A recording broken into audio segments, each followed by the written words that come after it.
Hi everyone and welcome back to another video. Finally the day is here to once again show you guys some new content for Dark and Darker.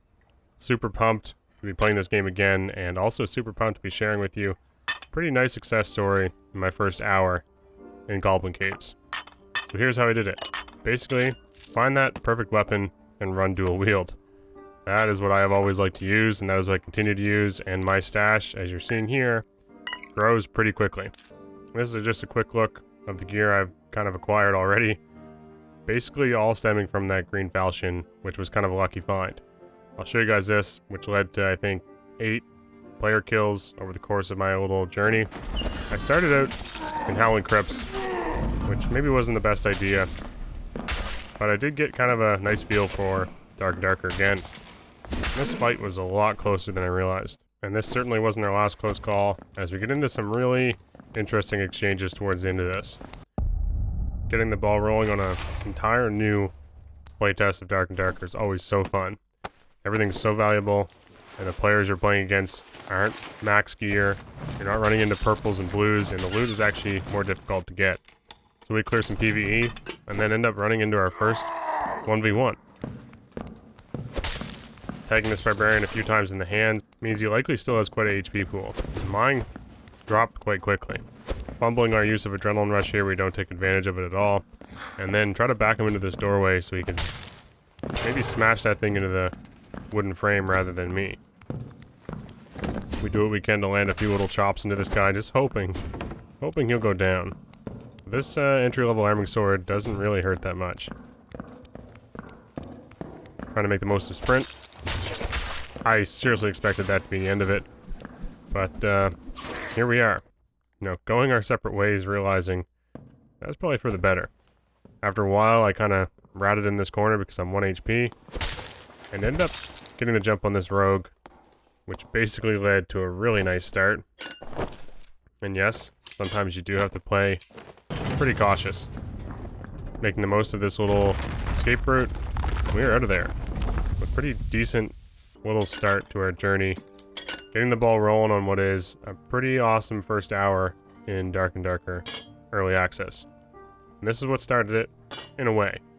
I bought that falchion. I think it's a 36 damage falchion.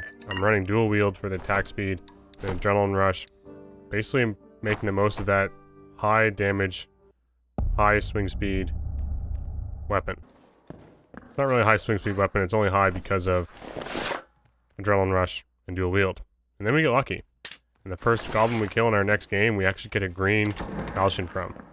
And we put this to use almost right away. This poor cleric has no idea. Oh, that feels so amazing. 3 swings, clean swings with the falchion, no walls, Adrenaline Rush with dual wield, high attack speed, really solid damage numbers.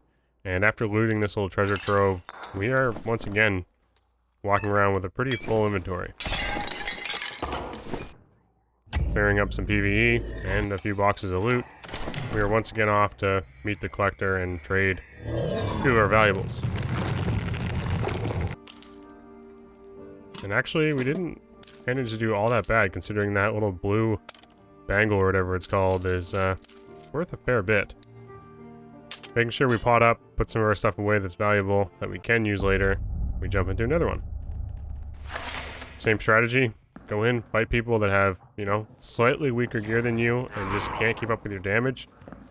First, I take a whole bunch of damage to this guy as he's throwing that thing through the wall, and has a little henchman covering his wizard counterpart. So, this was a trickier fight than I was anticipating, but it led to basically the best loot spot, or one of the best loot spots in Goblin Caves. I don't really think of too many other loot spots that are that amazing, really. That one just has it all right there, and potions in the works. Very valuable stuff. As we're resting to gain some HP, we hear some footsteps, and here we go again. Another 1v1 versus Barb. Plotting up, we hope we can get out of his reach. And then we pop sprint, and we're going in with Adrenaline Rush. And boom, just like that. 3 swings. Game over. This guy didn't have, you know, a whole lot of stuff, but it's something. Definitely something to get the ball rolling, and I kept finding a lot of Viking swords. So let me know if you guys are also finding a ton of them. This is a little trick I do to escape through this room, is basically just sprint as fast as possible through it, and hope you don't get tagged by the death beetle on your way out the door. Usually I can make it out of here pretty clean. Put you into this open room that is a much easier room to deal with. And on this goblin, you wouldn't believe it, but a blue wizard hat out of nowhere. So there are some times where I just don't loot goblins as I'm in a rush. Makes me wonder how many times I've missed really valuable stuff. And you may have missed it there, but I actually got tagged by another goblin mage through the floor. So that really destroyed my HP. Luckily, dark gods are looking down at us, and we got a nice blue portal. Another escape. And these are all back-to-back games. So this is just, you know, first hour of gameplay. Here we go again. Another nice little collection of gear. Some valuables. Actually some decent valuables with that lantern. Worth 20. And this means I can start considering buying other shiny weapons like that arming sword. But we'll wait for another day because we're really rocking with this this green falchion. Make sure you buy some potions because other than cleric and I guess second wind on fighter, no one really has any good sustain. So early on, you're fighting people that are basically just with 1 HP bar. No way to top them back up other than resting, which takes quite a long time. Here we get tagged by more PvE, which happened to me a lot, considering just kind of rusty at this game. But we did find a nice pendant, so worth killing those things. And we hear this new noise, something I never heard before in Goblin Caves, and it's a guy coming up this elevator. Adrenaline rush, sprint, you know the drill. Even hitting the wall, 3 swings come out quite quickly. And this guy's laying face down. Nice little pile of loot. Deal with these little pesky little bats, and this is where we get the bug where it just keeps on swinging. It's kind of annoying. But it does go away eventually, thankfully. Later on, the top of this map as well. Deal with 3 skeletons. Take a little bit of damage, which kind of pisses me off a bit, considering I have to waste some potions making up for it. Nothing of value here. Another Viking sword, which, like I said, I have a lot of those things, so maybe they're a little better. I haven't got to try them yet. Hopefully they're better. They were terrible before. So we rest up, and we hear a guy on the other side of this door, and eventually he also hears us. We go to open it, and we're kind of curious who it might be. Still kind of unsure. Yeah, now we know it's a wizard. So he must have heard us and was just casting fireballs, hoping to catch us going through that door. Taking a quick peek, we see he has the high ground, and it's not something I really want to contest. I see he's already loading up a bunch of spells. Then I kind of realize that's not a great route either through that hallway with the goblin right on my door. So I'm kind of like, well, let's risk it. We have some decent gear. We have a good start already. Let's go for this guy. He's meditating. Land an axe, and away we go. And this turns into kind of a little game of like ring around the rosy as we're trying to dodge each other's abilities. Well, I'm kind of trying to dodge his abilities, and he's trying to get me in a position where I can't land any swings. Get caught on the terrain, slows down our momentum from sprint. Now we're probably not going to be able to catch this guy very easy. This little game of cat and mouse just keeps going. And then I'm trying to bait out some of these fireballs as best I can.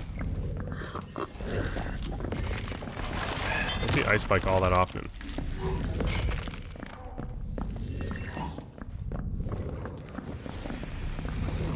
Seeing the fireball, we fake like we're coming straight for the guy, so he throws it at our feet. The big thing is you just don't want to get hit square on with fireball. AoE damage isn't that high. Actually, you can use it to propel yourself towards him if you're lucky. Which really helped us right there. This guy did well, really. He had me really work for that one. But once again, bunch of loot, kill a couple spiders, away we go.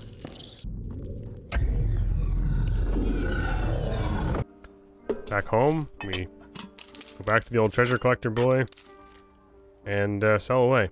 And I always miss something. I always end up not selling everything. but our stash is growing quite nicely up to 250. Probably a little bit more than that if I sold all the junky items. We also have a decent pendant, a couple backup primary weapons, and a blue wizard hat, so probably around 500 gold worth of stuff.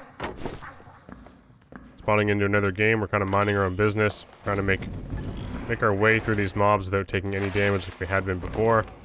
Get this guy kind of intruding. I'm not sure where he came from.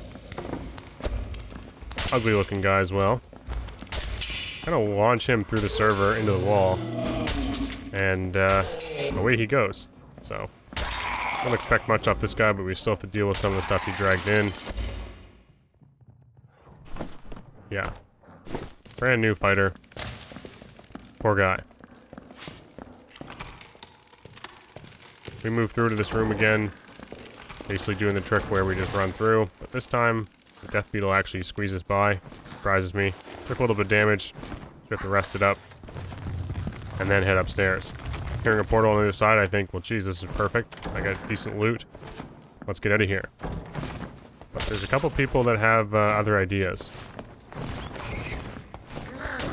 Seeing this fighter in okay gear, this could be a nice little fight. 3 hits with the falchion and away he goes. And there's another dead guy there, so there's a whole pile of stuff here now. This guy was just getting going as well. But this guy I'm curious about. Yeah, he'd been doing some looting, and he was actually using the Viking sword. Interesting. Did not pan out well for him. We heal up and we hear another guy with his bare feet trying to take advantage of the situation. He tags us, and now we're super hurt. I did not expect him to hit me from behind there. He caught up to us super fast, and we just basically go for the trade. I wasn't going to be able to outpace him. I knew I had to swing, so yeah. Swung through and basically landed a headshot, so that was very helpful. And we have a portal right here. I was scrambling because I heard a ranger close by, but nice stuff. Like, we have a lot of loot here. I'm really tempted by those Viking swords. Maybe he just found that in raid, because I've been finding a ton of them. I think, like, Goblin Caves is full of Viking swords now. And look, that's pretty much how we snowballed into a pretty decent stash to get me going on my fighter. Something I was quite surprised by. I thought it'd be a lot more difficult, but I think basically I got lucky with that green falchion. Dual wield, adrenaline rush. You're not losing a 1v1 with that on equal playing field. I mean, not too many people were running green weapons. Even just a starting weapon like I did with the falchion, a gray or white one, whatever they are, will give you some pretty high damage. Especially running dual wield. And then once I get level 5, I'll run Slayer, and I think Goblin Caves is going to be a place fighter can be very successful. Haven't seen too many decent warlocks yet, so we'll see how that works out. From what I understand, have a ton of magic damage and a ton of sustain. But, look, thank you all. Hope to see you guys in the dungeon. And I do have more stuff, you know, kind of planned, but really, for the most part, super busy. I hope to do some more, you know, more gladiator, more anything, high roller in a little while. But really, for the most part, I just want to play. You know what I mean? I just want to keep playing, not messing around too much with all this side stuff. I'm just kind of surprised entirely that we're able to do this again. So yeah, check out the Twitch channel. I might go live there someday. I do have a Discord. I'll link, and wish you all the best. Cheers.